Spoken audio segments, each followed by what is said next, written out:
There are a number of reasons. We have two business leaders kicking off a poverty conference this morning with a discussion of skills, training, and apprenticeships, and we're going to dive into all of those reasons throughout this discussion. I want to introduce our two speakers here. We've got Klaus Kleinfeld. He has been the CEO of Alcoa since 2008, and you've got his bio in the packet with you there, so I'm going to jump right in. And Mike Petters, CEO of Huntington Ingalls Industries, which of course is the nation's largest military shipbuilder.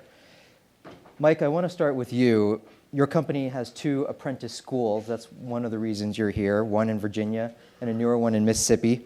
What kind of people go into these apprentice schools, and what kind of workers come out of them? Well, thanks for having us here today. And we do have two apprentice schools, as you point out. Our operation is we do nuclear shipbuilding, aircraft carriers and submarines in Newport News, and we do non-nuclear shipbuilding, destroyers and large deck amphibs and medium-sized amphibs down in Pascagoula. Our program and our general philosophy is that if you invest in your workforce, you get a return on that. One of the challenges we have is that most of the folks don't come to us with degrees in shipbuilding, and so we kind of have to create that. And I wish I could say that I was the brainchild behind this, but actually the apprentice program in Newport News started in 1919. And it was recognized then that having folks come in and mix on-the-job training with some academic instruction could become the backbone of the company. And that's in fact what's happened. Today we have over 800 apprentices in the program. It's a 4-year program. There's no requirement. You're on the clock. It's about 7 to 1 on the job to classroom. And it takes about 4 years to get through the program. There are a couple of programs that are 5-year programs, actually, a marine designer program and planning program. And we get all kinds of folks. I mean, we get folks who are coming. We just last week accepted an applicant who is coming from a special school that's been set up in Newport News for really challenged kids. He's graduating, and he's going to come and start at the apprentice program. But we've also had college graduates come and start as an apprentice. They come to the yard and they start to say, hey, I want to get into that side of the business. So we get the whole range. Our applications there, we probably get about 20 applications for every spot. And why is that? Because when you graduate from the apprentice school, you're going to make more than $50,000 a year. You're going to have a job. You're going to understand the culture of your business, and you have no college loans.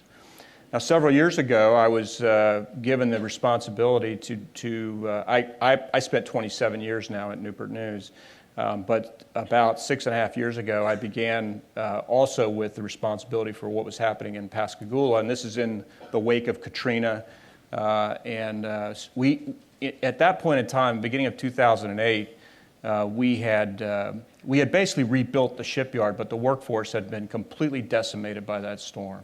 And I dare say that even today, the effects of Katrina on the Gulf Coast workforce are still being felt, whether it's in housing or in skill sets or any of those sorts of things. So Governor Barber came to meet with me when I first showed up down there, and we had a discussion, and he said, how can the state help? And I said, the state can help me with building an apprentice school. Now, there were apprentice programs at the shipyard at the time, but the reality was there was nothing like what we were doing in Newport News. In November, we opened the Haley Reeves Barber Maritime Training Academy. I don't know where the name came from, but that's... But the idea was it's located right outside the gate of the shipyard there in Pascagoula, but it's open to all of the maritime trades in the area, and it's connected to not just to us, but it's also connected to the Gulf Coast Community College, which is just across the river from there. We have about 400 folks in that school today. We expect to expand that to maybe 600 or 700 by the end of this year. The program there, it's non-nuclear apprenticeship, so it's a little bit different, a little bit more on the job than in the classroom. But it's still the same kind of idea, is let's teach craftsmanship, and then let's teach leadership. And depending on the craft that you select and the program that you select, in Pascagoula, it can be a 2, 3, or 4-year program. We don't do this, quite frankly, I don't want to be a heretic here, we don't do this to fix poverty. We do this because it makes sense for our business. And my view of workforce development is very straightforward. You get out of it what you put into it. This year, we will spend $80 million in training. You know, we're a $6.5 billion company, and we'll spend $80 million in training, craft training, apprentice programs, higher education, all of those things that we do to make sure that we have the workforce that we need to go forward in this century. So, Klaus, Alcoa operates in 30 countries. When you discuss worker training and worker skills in the United States, what are you finding with American workers compared to workers in other countries? Well, they haven't been born different, right? So frankly, I always believed that intelligence is equally distributed around the world. So if you have almost 300 million, you have a lot of smart people and a lot of capable people. Having grown up, at least for the first part of my life, in a country and in a place where apprenticeship models like the one that you describe are common since the medieval times, basically, and have an infrastructure that's deeply rooted in society, which has a huge advantage coming along with a lot of things. I mean, I've seen firsthand from some of my classmates in elementary school who were very intelligent but just had backgrounds that didn't give them the same opportunities and were distracted through family situations, but they still had a good pathway because at a time when they were about to go rogue, which is for boys typically in puberty, you know, you're hitting 12 to 15 or so, and the interests become very one-dimensional. And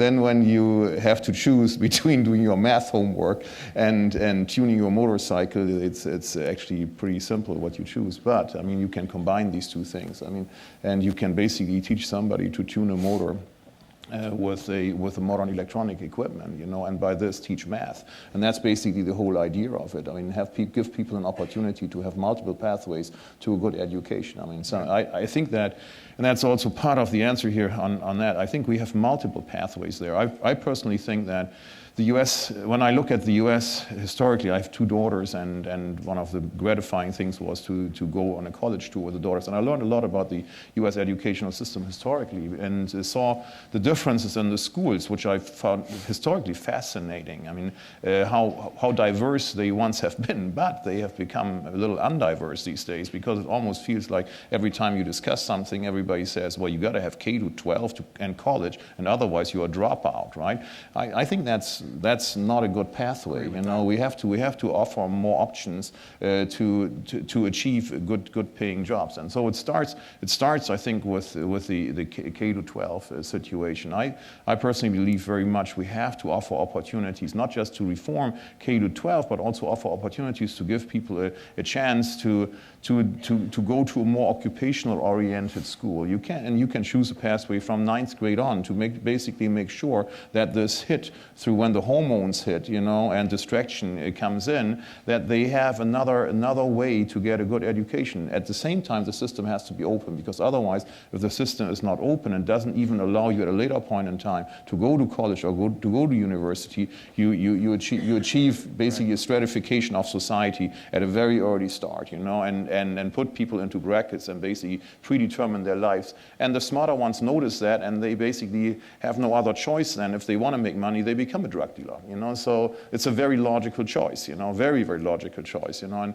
we have these discussions we have 2 schools as Alcoa in New York that we sponsor and work with, and they are both in Hunts Point, which is in the middle of New York, and it's one of the poorest districts in the U.S. You know, so the first thing I would say is a whole aspect of education, and it's not just STEM education, but it's also the structural situation. Obviously, it has to be STEM education, but it's the question on how you deliver it. I mean, you can teach math, you can teach physics if you do it in an applied way, and that's all that counts. I don't need to have somebody understands the foundation of a logarithmic scale. unless it's an applied. The second thing I would say is the whole question of how do I achieve job readiness, and that is not just a reflection of what happens at school. It's more a reflection of what happens at the workplace. And I think we sometimes forget that we are living in a dynamic world. And if I look today how dynamic the world is, how much technology is changing our workplace every day, I get very concerned about the speed in which we are continuously educating our workforce for the next step. In reality, I mean, I had this discussion every week. I visit some of our facilities, and this week I was at a place in Philadelphia and had this discussion with the folks there. And you can see how new technology comes in, how you can suddenly, with new technology application, do other things. But for this to be applied, for instance, new sensors and then software that is better than the human eye, than a human inspection, you need this to get up to the next level of product quality. But what you also need is you need a workforce that sees this opportunity and understands how to read a computer and is not afraid of it. So that's the second. The second thing is kind of around the job readiness. And the third point is the question of portability in reality. I could go through a long list of stuff that we do here in the US, and most of those programs work very, very well. Bringing young women in. We have a program in Michigan where we offer it now, and summertime is running now. This is going on for 8 years or so. We've basically channeled through this more than 900 young girls. And what we do is we open the facility and we take 2 cohorts out of the community and do a program where they can see the facility, understand what's going on the factory floor. And we've seen that this, and it's for 7th and 8th grade girls, and we've seen how massively that influences their choice on whether they want to go to college and what they choose in college, right? And that's the right point in time, because then they can, in 7th and 8th grade, they still have time then to prepare at school and to be good at math and science, to have a good record then to make it into school and get to a good school, right? And there's a whole host of these programs. But one big issue is the alignment sometimes is missing. And as great, I believe in, when you want to create change, you have to change an individual at a time. I deeply believe that. So everybody counts, At the same time, you can multiply the effect if you make certain things portable, use best practice or make certain things portable. And that's where things like national standards come in, that allow a person who gets an education, for instance, how great would it be to get an education at your facility that is kind of accepted by all naval facilities, like it is in Europe. You get a standard certificate, and then it gives you an opportunity. If you want to move on, you have a bigger job market instead of being tied to one employer. I think that in today's world, the best thing that I can give to my employees, I can guarantee that they have a lifelong job. But what I can guarantee is that we are going to invest heavily into their employability. When they are with us, they have great opportunities, and they have to use them, to increase their employability. That's all I can do. And the last thing is an image issue, which is not small, but I think it's on the decreasing side, much less so to the workings of industry, much more so to the disaster and financial industry. So, because what we've seen in the past, the discussions around what's my job going to be, mom or dad. The statistics here show that only 20% of the parents would recommend to go into manufacturing here in the U.S., and that's obviously a disaster. And the misperception, and then when you go deeper and say why is that so, there's a whole kind of cluster of misperceptions. It goes from that's a dead-end road, they are paying badly, there's no opportunities for growth, and it's a dirty and heavy job. So if a girl sits around the table and says, hey, I saw something really cool going on there in a manufacturing shop, and that conversation happens, then obviously that's the biggest discouragement. I think the good news is that view is changing a little bit. We see that when we do recruiting these days in the schools. We see that there are more people lining up. We see it in the internship programs, but I'm realistic enough to believe that's probably less because what we did, but more so because others screwed up so badly.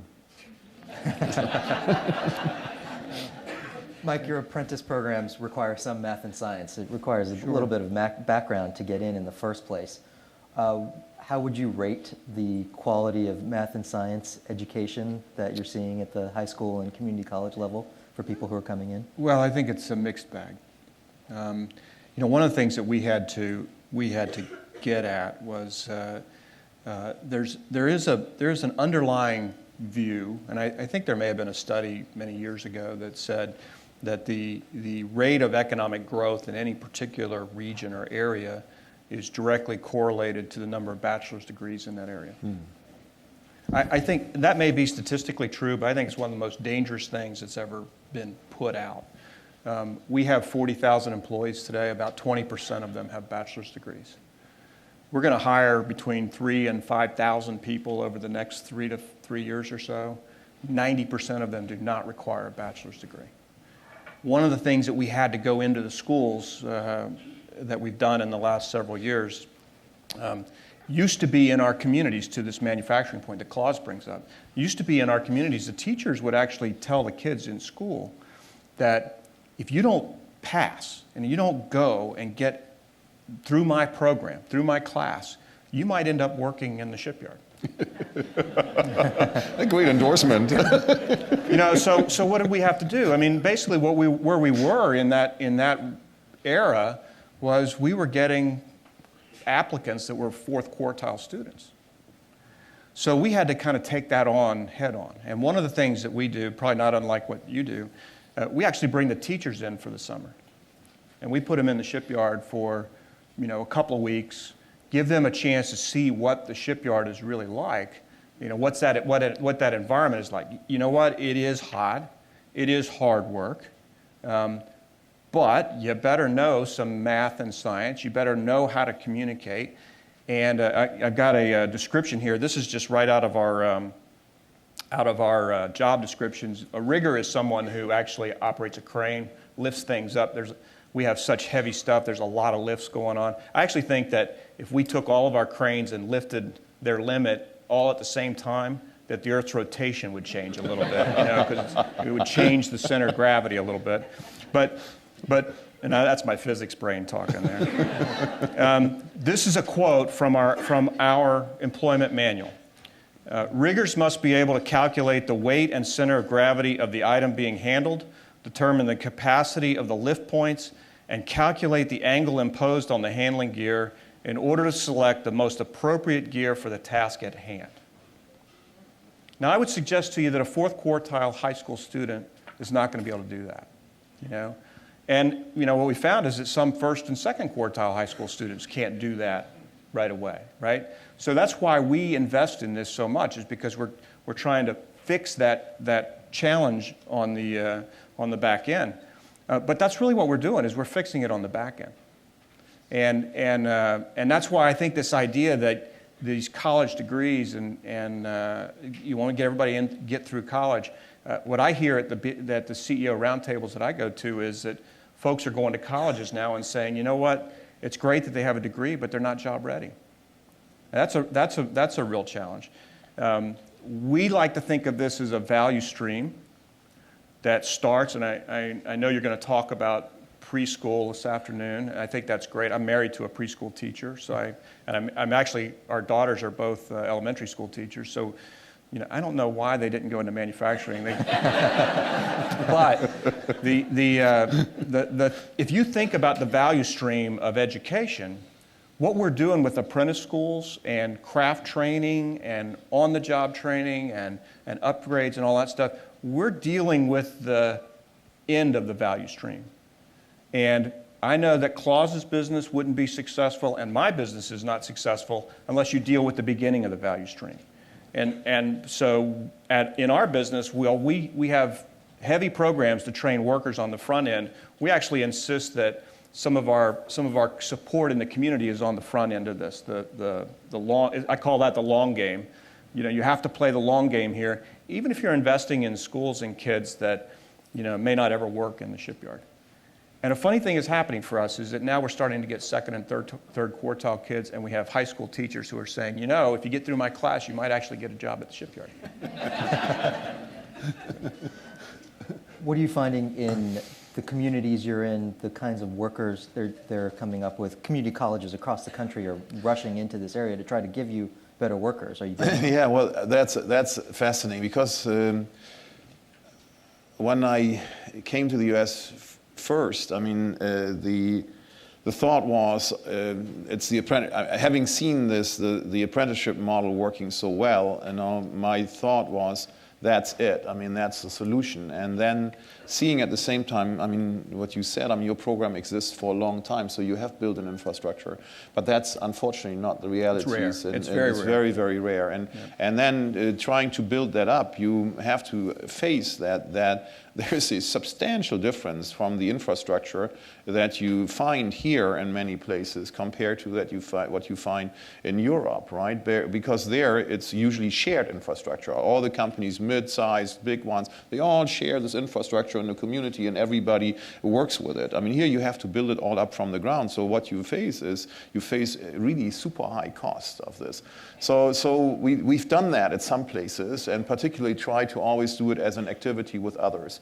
And there are some areas like in Davenport, where there's a whole range of companies, bigger ones, that came together and built this. That is, I think that works very well. But we also said we got to have a different models. And what we saw when we reached out to the community colleges, they were actually extremely happy about us reaching out, because they said, we have this program here and we don't have enough applications. And we said, but the reason why you don't have enough applications is because that content is not what we need. And it's, in a way, it's kind of logical that how can a community college know what the need is in the community without a deep engagement and a real true public-private partnership on discussing the curriculum. So the first thing that we have done, and we've always, there's not one place where we haven't been received with very, very open arms, is having a discussion with the community college, is what do we think needs to be done? And then packaging this. And also offering up our own employees, I mean senior employees and sometimes retirees to teach.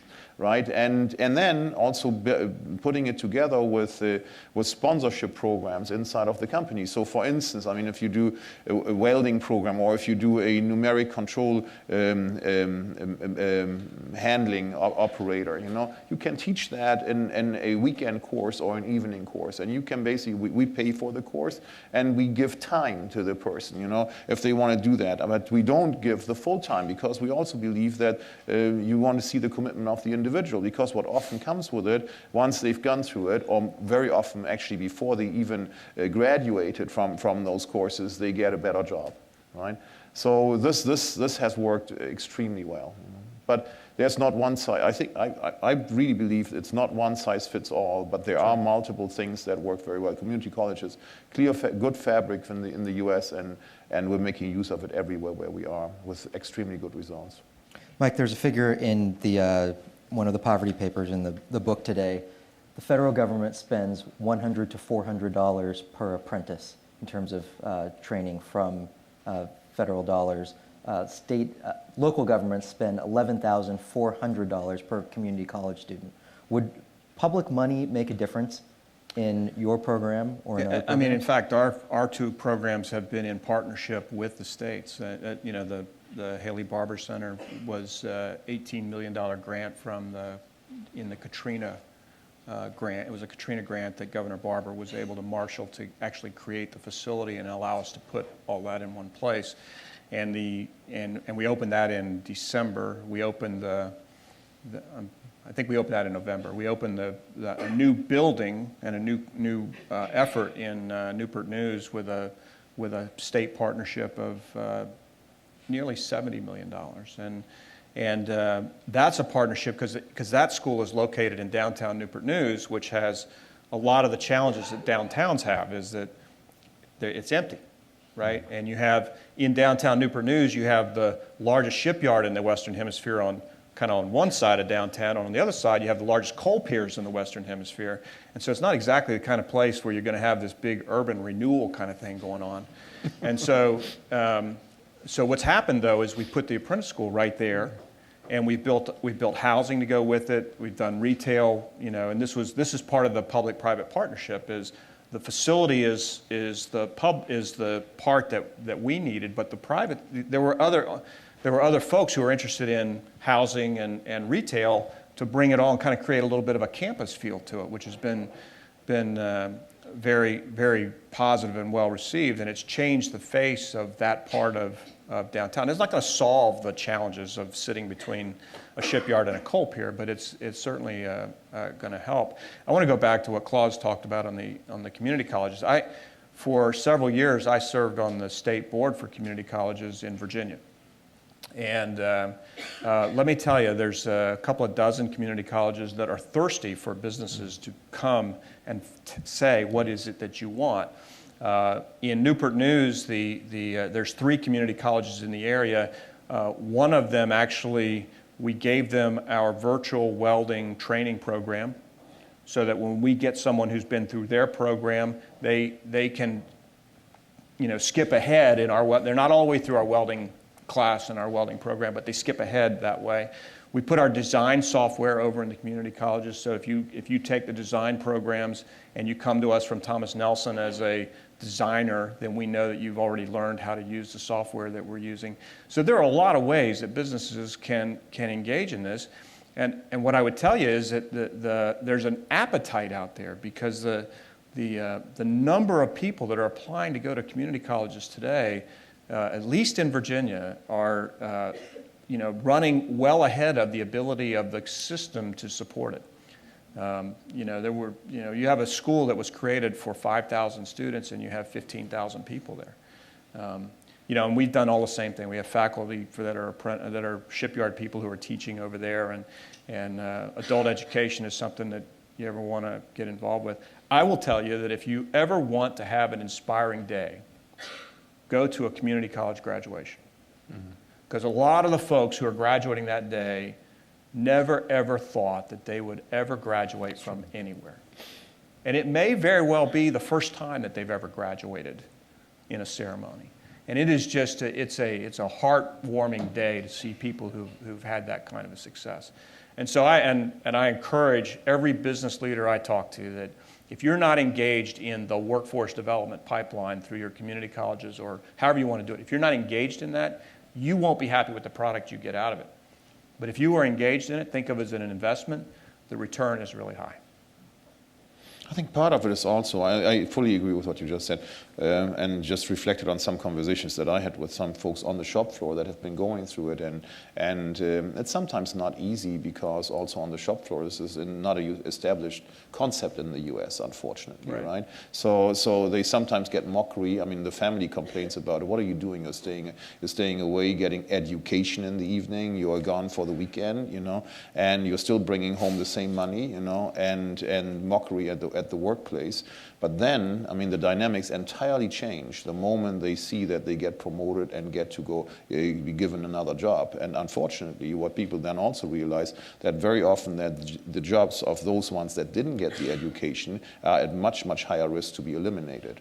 Right? But I think that fundamental understanding has not yet made it fully through. But in those families, I mean, I've seen one of the reasons why I've seen these people that graduated being so motivated is because they themselves make exactly that connection, and see it pays off for me, and it pays off a year's work or over 2 years. I mean, this evening hour, it pays off directly, and I can make it the life for my family much, much better, and I have a better pathway. But I wish, I mean, that would be that discussion would make it to the shop floor, because in a way, what scares me most. I'm asking myself this question. So what scares me most? What scares me most? Klaus, what scares you most? Yeah, what scares me most? Exactly. So what scares me most? That's a good technique. I'm going to try that.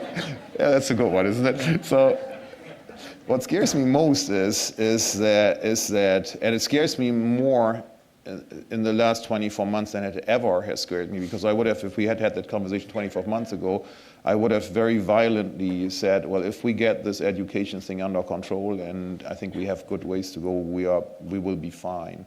I'm not so sure that that's my answer today, because what I'm seeing today in regards to the speed in which technology permeates all areas, and therefore the need and the need for my workforce to upgrade. And it used to be a question of, okay, here's the cost of labor and here's the cost of automation, right? And that was the trade-off. That's gone. In most places, that is not my logic anymore. My logic has totally switched to, if I want to compete in the future, I need to make sure that I get the latest type of technology into my workplace. I mentioned one example, which is a real example from just this week Tuesday, when I was standing at the rolling mill in Lancaster, and I saw that we have a slitter there, and the slitter, there usually were two people standing there at the slitter looking at this. Can you imagine that? You look at it, I mean, day in and day out, the metal goes through there, and they look at the shape of the metal going through there. What you can do today, I mean, every cell phone has a camera built in that has a resolution that we would not have been able to afford, 4 years ago. Right. You take that, put some software behind it, and you have a capability that's much better than the human eye and doesn't get tired. What that allows me to do, if I establish that there, it allows me to have a higher quality, have less reject from our customers, plus run the slitter faster. Right. So if I don't do that, I mean, he's a customer of ours. So your folks would come to us and say, hey, why are you not upgrading? Why are you not giving us a better quality? And we're a very happy customer, by the way. That's fantastic. There's the endorsement. There's some cards coming around here. We're going to take questions in just a couple of minutes. Be sure to send in your card to the center of the aisle, and we'll field those. Perceptions. You raised perceptions earlier. The perception about factory jobs, about manufacturing, is that it's a declining field. 25 years ago, there were 18 million manufacturing jobs in America. Now there are 12 million. Most people who are going into this program are probably wondering, well, what will this look like in 25 years? Will I actually be able to get through a career in this kind of field? Well, I think that Bob Rubin, when he opened up, said it absolutely right. That's also how I feel. I mean, I think if you look at the U.S. as it's a damned attractive place to invest, and it has become more attractive in the last years. And part of it is the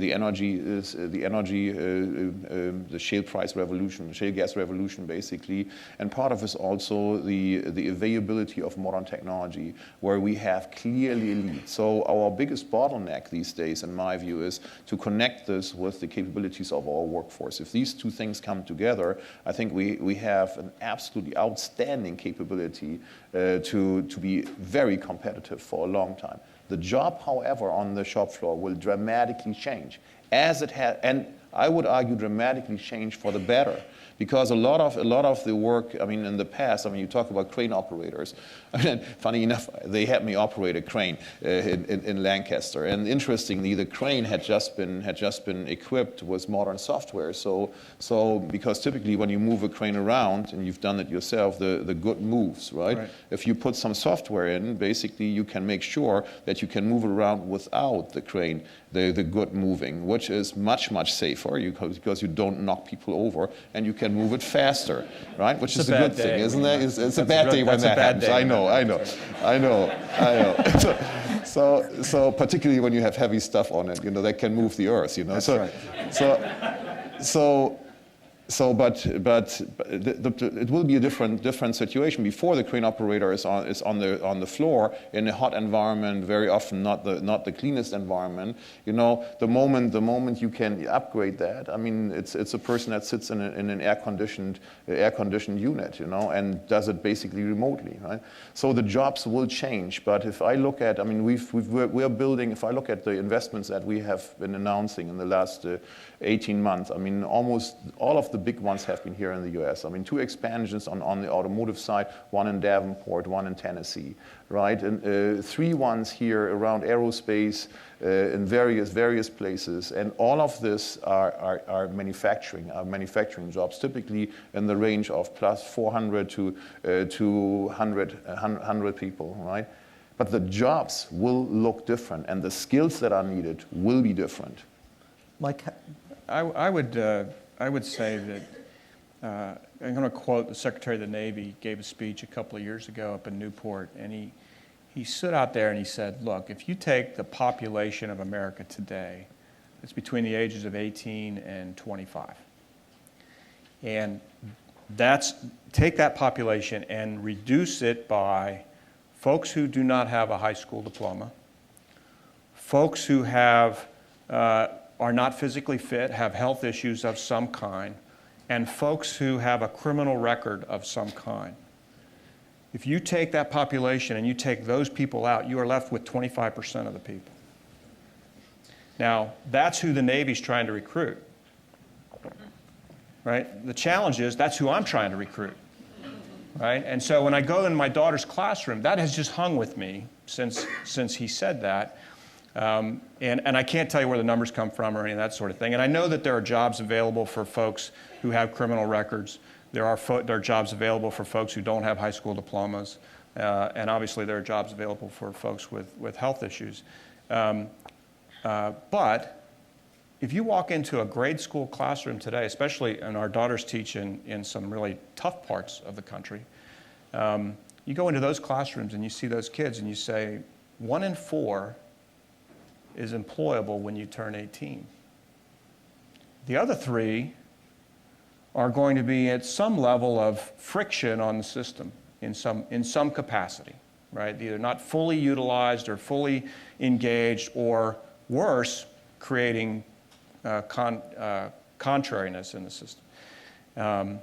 And how do you deal with that? I mean, that to me is the most sobering thing when I walk into a classroom and see the kids. I'm thinking to myself, how do we change that from 1 in 4 to 4 in 4? How do we do that? Which is why I kind of go back to, you got to start that really, really early. But if you are, to the perception issue, if you happen to be the 1 in 4, you're outnumbered, right? I mean, if you're the kid that's going through and, hey, we have, in our shipyards today, we have 5th and 6th generations shipbuilders, folks who go back to, the shipyard in Newport News was founded in 1886. And we have people today who 6 generations have worked in that shipyard. If you're the kid that has got that in your family, and you know that if I get through this class and I figure out how to do my math and science, and I'm going to ultimately, my ambition is to work in the shipyard, which we celebrate. You're surrounded by folks who are going to try to tell you that you don't need to do that. That's not good for you, and that's 3 to 1, outweighing the couple of folks that might be in your life who are saying, you can do this, and this is going to it's going to open even more doors for you. And I think that's where, when I went back to the, if you don't get through my class, you're going to have to work at the shipyard. We have changed that in the adults, but I think that we're still struggling in the peer-to-peer relationships of, can you be in a classroom environment where you got folks who are trying to sabotage you a little bit? That's really tough. How early do you want to see this message get across to kids that they can pursue something other than a bachelor's degree? There are other opportunities in careers that don't require them to go to a traditional college. When does that need to happen? Well, it certainly needs to happen before puberty sets in, because then it's often too late, and people go into all tangential directions. I think that if I had one, I'm contrasting the discussion that we have here compared to this question that I've seen happening in Germany, for instance, at a time when they went through a crisis. And there's a couple of things that are interesting there. Number one, the societal esteem of somebody who is coming out of an apprenticeship program is identically high to somebody who has a college degree, right? So it starts with this. They are not perceived as second-class citizens, because the value that the society gives to somebody who does good craftsmanship is very, very high, And I think that's part of it. I think that's not really different here in the US, and we appreciate good craftsmanship and go crazy over a plumber who doesn't get the stuff connected, or an electrician, Have you had that in your house happening? So who doesn't get the stuff done, who's not well educated, and I think that's one foundation. So to have a society that says we appreciate the good work, right, and you don't have to have a college degree.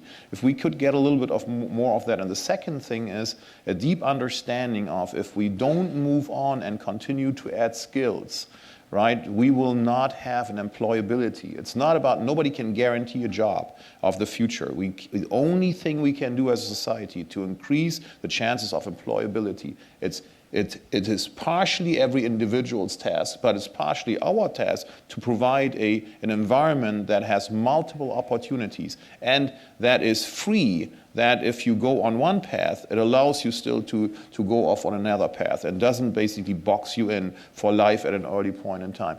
I mean, what I've seen change over in Europe around, I would say, around the 90s is when they suddenly realized there is big time competition coming on from Eastern Europe as well as from Asia, and globalization and European integration was going on. Suddenly people on the shop floor started to discuss, how is our competitiveness here? What do we have to do?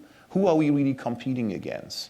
Right? And what does our customer want? So one thing that I'm telling our folks, and we have this everywhere where I go, I have a town hall meeting and go out, go around, but also have a town hall meeting where we have this as a discussion.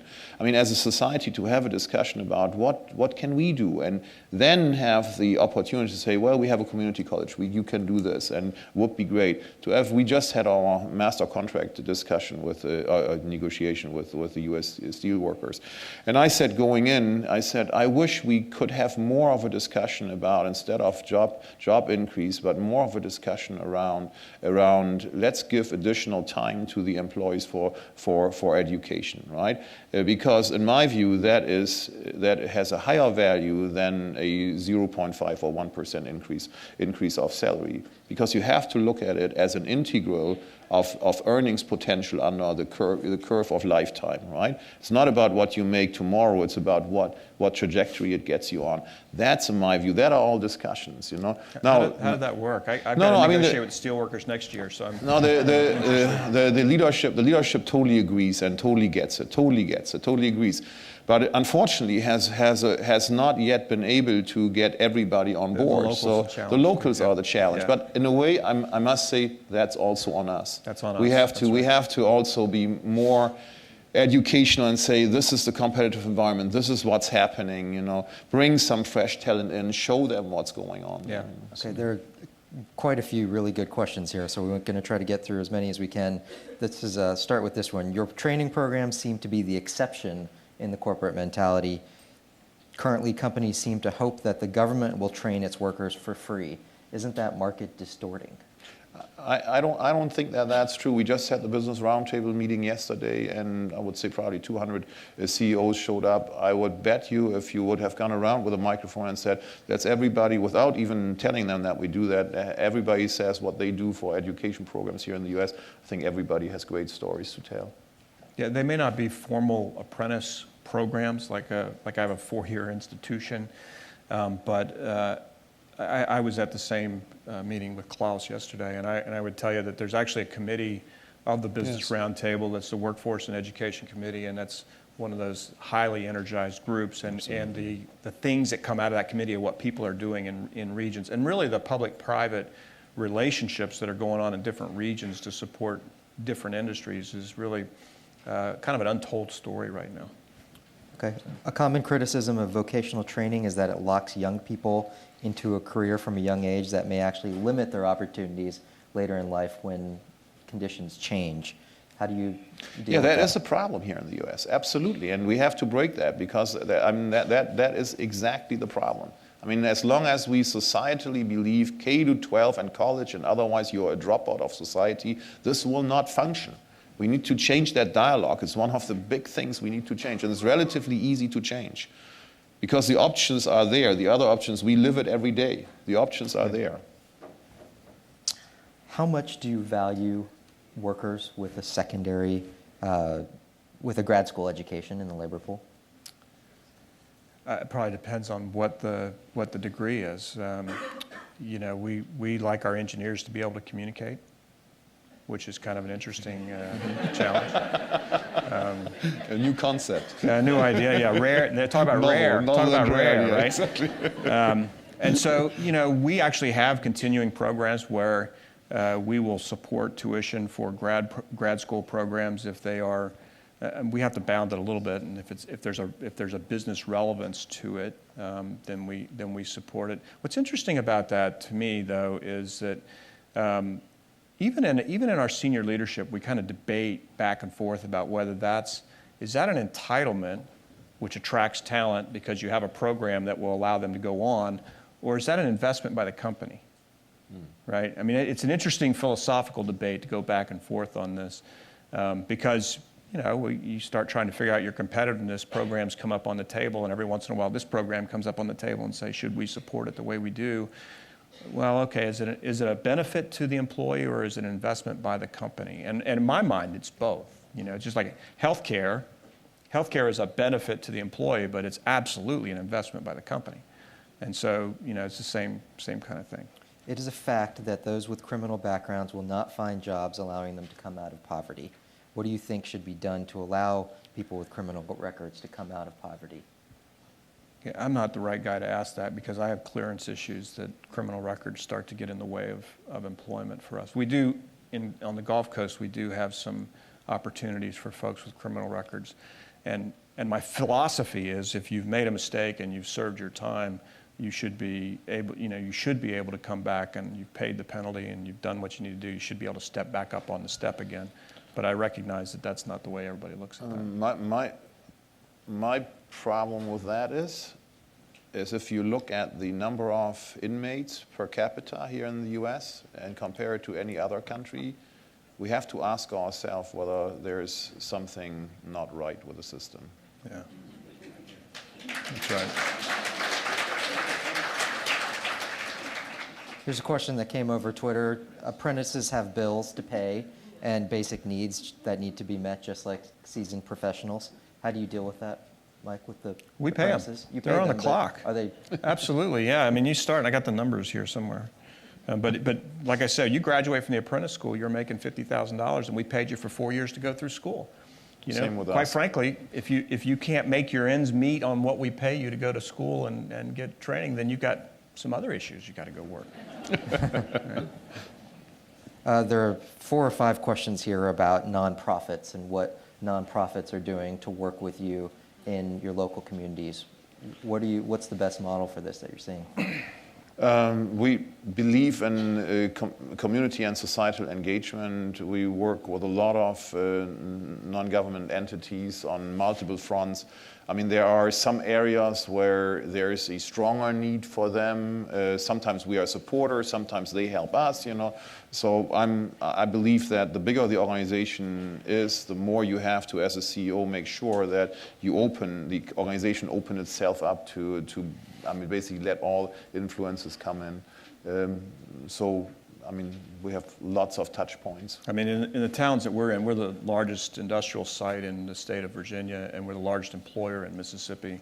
And frankly, you could draw a 2-hour circle around our sites. If the shipyard's not involved in the project, it's probably not going to happen. Mm-hmm. So whether it's a museum or a school program or a Boys and Girls Club, whatever it is, those programs are funded by philanthropy from the shipyard to some extent, but they're really driven by the employees who go after they work in the shipyard. They're the first ones to leave in the morning to go to work. They're the last ones to come home at night, and they're the ones who run the little leagues and they run the Boys and Girls Clubs, and they're the guys that are out there doing the Red Cross and everything else. I mean, and the reality is that if you're not doing that in your community, if you're a business and you're not engaged in your community in that way, then people are now today, I think this generation is sitting there saying, why do I want to work for you? Several questions here about smaller businesses. You're obviously both very large companies. You have the resources to do training. What about your suppliers? What about the smaller firms down the line that don't have these resources? Well, that's the big advantage when you start something in the community, right? We always actually are always open, and that's also why it's always good to not do it in-house, but to have a community college. And then we get it started up. We probably fill about, depending on where we are, half of the available seats, or 80% of the available seats. You have 20 to 50% open, and then you get it started, so everybody can participate in it, and you can grow something.